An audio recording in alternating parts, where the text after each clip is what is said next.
It has been sitting there since last night. Nobody drank it. I will come back to that glass at the very end of this video. And when I do, the reason it matters will be completely different from anything you are currently thinking. Now, let me tell you about your body between 6 and 8 in the morning. Because what is happening inside you at the moment you pour that first cup is something your doctor has almost certainly never taken the time to explain. And it changes everything about when that coffee should actually be consumed. Here is the biology. The moment you open your eyes, your body launches a process called the Cortisol Awakening Response. It is 6:52 in the morning. You are standing in your kitchen. The coffee maker just beeped. You pour the first cup before you have even put on shoes. This is the most ordinary moment of your day.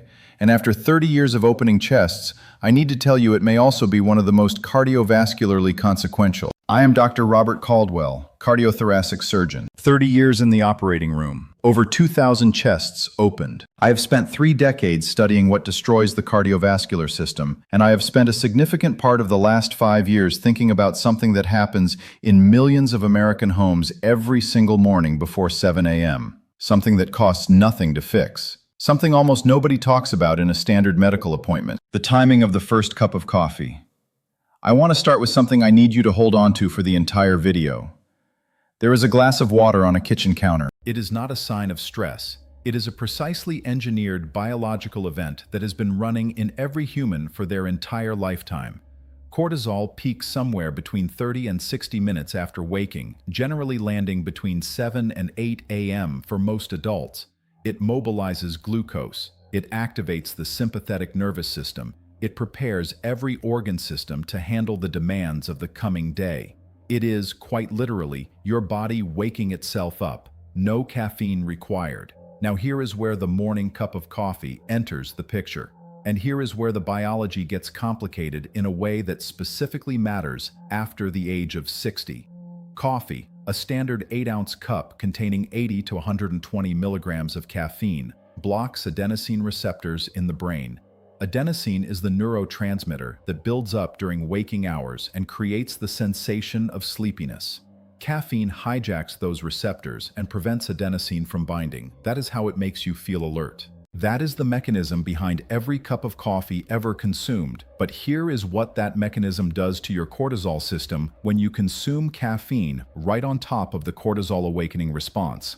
Right in that 6:45 to 8 a.m. window, when your cortisol is already at its daily peak. A comprehensive review of 15 studies published through 2024, presented at the Joint Congress of the European Society for Pediatric Endocrinology and the European Society of Endocrinology in 2025, analyzed data from approximately 2,500 subjects across multiple caffeine beverages. The findings were unambiguous on one point. Coffee, with its typical caffeine content of 80 to 120 milligrams per 8-ounce cup, caused the strongest cortisol increase of any beverage tested, 50% above baseline, not 10%, not 20%, 50% above an already elevated morning baseline. And now here is the finding that I want you to actually stop and think about. A 2024 study published in Psychoneuroendocrinology, one of the most rigorous journals in the field, tested habitual caffeine users under laboratory-based psychological stress and found something that directly contradicts what most regular coffee drinkers assume about their bodies. Regular caffeine consumers showed greater cortisol reactivity to stress than non-users, not less, more. In 2 separate samples, daily coffee drinking did not protect against stress-related cortisol spikes. It amplified them. The assumption that your body fully adjusts to caffeine's hormonal effects over time is incomplete. Your morning cortisol response may be partially blunted by tolerance, but the moment stress enters the picture, a difficult conversation, a worrying phone call, a frustrating commute, the cortisol response in a habitual coffee drinker is larger than it would be in someone who does not drink coffee at all. Takes a beat. Think about what that means for a 68-year-old with already stiff arteries, an already elevated morning blood pressure surge, and a lifetime of 6:45 a.m. coffee every morning, stacking caffeine-driven cortisol amplification directly on top of the body's own peak cortisol window. For decades, let me tell you what this does to blood pressure, because this is where the data becomes something I cannot responsibly describe as anything other than a cardiovascular warning. 2 to 3 cups of coffee increase systolic blood pressure by 3 to 14 millimeters of mercury and diastolic blood pressure by 4 to 13 millimeters of mercury.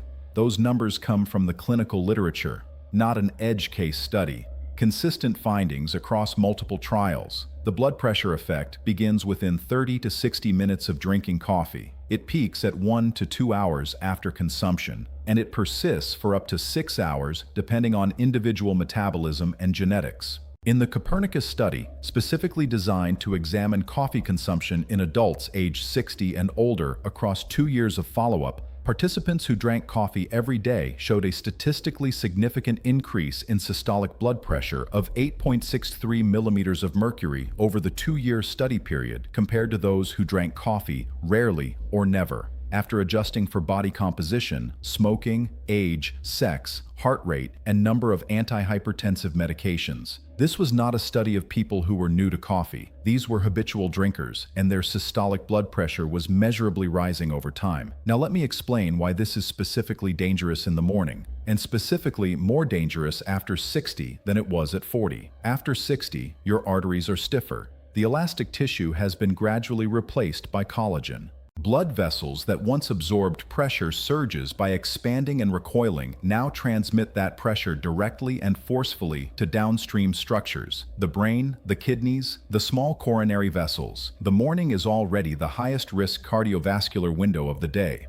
Multiple studies consistently show that heart attacks and strokes cluster in the early morning hours. Blood pressure begins its pre-dawn rise around 3 to 4 a.m. Platelet aggregability, the tendency of blood to clot, reaches its circadian peak in the early morning. Vascular tone is at its highest. This is the window when the cardiovascular system is already at its most stressed state of the day. And into that window, into that 6:45 to 8 a.m. period of maximum cardiovascular vulnerability, most people over 60 pour a substance that raises their cortisol by 50% above an already elevated baseline, spikes their blood pressure by up to 14 millimeters of mercury, activates the sympathetic nervous system, and elevates adrenaline levels simultaneously. The research on hypertensive individuals is particularly stark. A study published in the journal Hypertension by the American Heart Association examined caffeine's acute effects across 5 different blood pressure risk groups.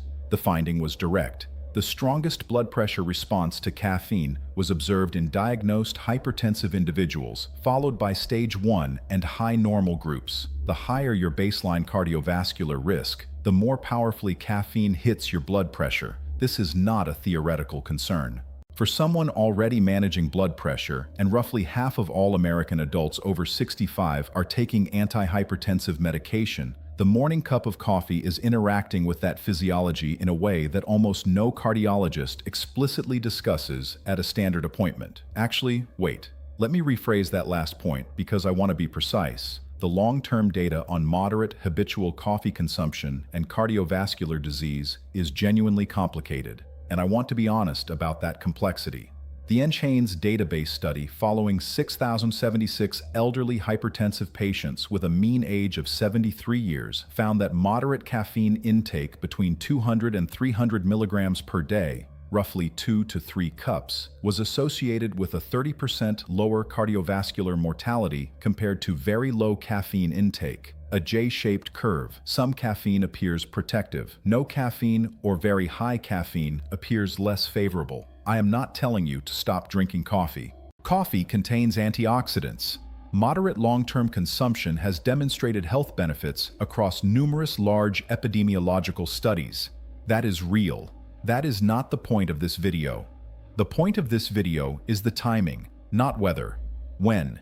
Because the difference between a cup of coffee consumed at 6:47 a.m., right on top of your peak cortisol awakening response, and the same cup consumed at 9:30 a.m., after your natural cortisol has completed its morning arc and begun its descent, is not a trivial distinction. It is the difference between stacking 2 cortisol systems simultaneously at their peak versus allowing your body to complete its own morning biological preparation first, and then adding caffeine as a genuine supplement to a system that is ready to receive it. By the time the clock hits 9 kras to 9:30 a.m. in most adults, the cortisol awakening response has naturally completed. Cortisol levels have begun their gradual decline from the morning peak. Adenosine has been building since waking and is now at a level where caffeine's blocking effect is genuinely useful, providing a real extension of alertness rather than competing with a cortisol surge that is already doing the same job. The 90-minute window after waking is the physiologically sensible delay that multiple researchers now describe as the time when caffeine provides its benefits without layering on top of peak cortisol. For most adults waking around 6:30 to 7 a.m., that window means first coffee at approximately 8 to 9 a.m., not 6:50 a.m. Silence for 2 seconds. I know what some of you are thinking. You have been drinking coffee at 6:50 a.m. for 40 years and you feel fine. I understand that. But here is what I have learned after 30 years in cardiovascular surgery. The body is remarkably good at absorbing repeated insults silently. The stiffening of arterial walls does not announce itself until it has been accumulating for a decade. The chronic elevation of morning blood pressure does not produce a symptom you can feel. The cumulative cortisol burden does not send a warning signal the morning before a cardiac event. What it does is create conditions, and then one morning at 6:52 a.m., standing in a kitchen with a cup of coffee in hand and stiff arteries and a blood pressure that has been running 8 millimeters of mercury higher than it should for 2 years, the conditions are exactly right. Now let me give you the practical structure, because information without a plan is just anxiety, and I refuse to end this conversation there. The morning timeline for cardiovascular protection after 60 looks like this. Wake up. Before anything else, water. Not coffee, water. The body has been losing fluid for 6 to 8 hours through respiration and imperceptible sweating. A glass of water, first thing, directly addresses the blood viscosity issue that makes the early morning the peak window for clot formation.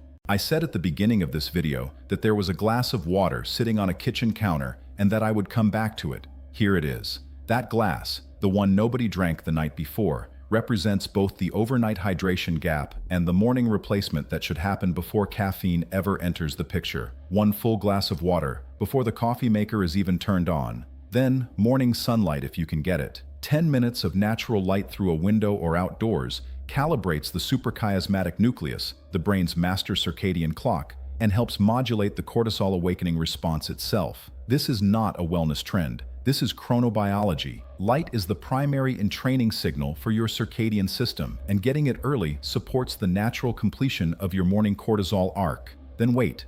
The cortisol window runs approximately 30 to 45 minutes from waking. Give it the full 90 minutes as a target, meaning if you wake at 6:30 a.m., your first cup of coffee is ideally around 8 to 9 a.m., not the moment the machine beeps. For people currently managing blood pressure, and I want to speak directly to this group because you are the highest stakes population in this conversation. The interaction between caffeine timing and your antihypertensive medication is something worth discussing explicitly with your cardiologist. Some blood pressure medications reach their peak effectiveness in the morning. If you are taking those medications at 7 a.m. and drinking coffee at 6:50 a.m., you are creating a blood pressure spike before the medication has even reached therapeutic levels. The sequencing matters, the timing matters, and this is a conversation that almost never happens in a standard 15-minute appointment because nobody asks and nobody volunteers it. There are 3 questions worth bringing to your next appointment. Write these down. 1. What time of day does my blood pressure typically run highest? And is my coffee timing contributing to that window? 2. Is there any interaction between the timing of my morning coffee and the timing of my blood pressure medication? 3. Based on my specific cardiovascular risk profile, what is the best caffeine window for my morning routine? These are not complicated questions. They take 5 minutes to answer, and the answers might reveal that the morning routine you have maintained for 40 years has been working against your cardiovascular biology in a way that is simple, free, and completely reversible to address. Takes a beat. I want to close with something that I think about every time I stand at an operating table, looking at the consequences of decades of small daily decisions. The heart that ends up on my table on a Tuesday morning did not get there because of one catastrophic choice. It got there because of 1,000 ordinary mornings. The late dinner, the skipped water glass, the blood pressure medication timing that nobody adjusted in 15 years, the first cup of coffee poured at 6:47 a.m. every single day into an already surging cortisol system with stiff arteries and an elevated morning pressure baseline. None of those things individually feels dangerous. That is precisely what makes them dangerous. They feel like normal. They feel like just how mornings work, You now know that they do not have to work that way. 1 glass of water first, 90-minute delay on the coffee, same cup, same beans, same ritual, moved by 90 minutes, consumed after the cortisol arc has completed rather than stacked directly on top of it. That is the entire intervention. It costs nothing, requires no prescription, demands no dramatic life change, just a shift in sequence. Water first, light if possible, coffee at 9. Your arteries and the cardiovascular system that has been running without pause since before you were born deserve that 90 minutes. Look, I am a surgeon, but I am not your doctor. Everything I have shared today is grounded in peer-reviewed cardiovascular research and published clinical studies. The specific numbers I cited come from the COPERNICUS study, the ECSP 2025 systematic review, the Psychoneuroendocrinology 2024 habitual caffeine paper, the American Heart Association Hypertension Journal Caffeine BP Trial, and the NHANES 6076 patient elderly hypertension cohort study. Before changing your medication timing or making any adjustments if you are managing a cardiovascular condition, please have that conversation with your own physician first. This is the information to bring to that conversation, not a substitute for it. Take care of that heart. It has been working for you every minute of every morning for your entire life. Give it the best possible conditions for the 90 minutes it needs most.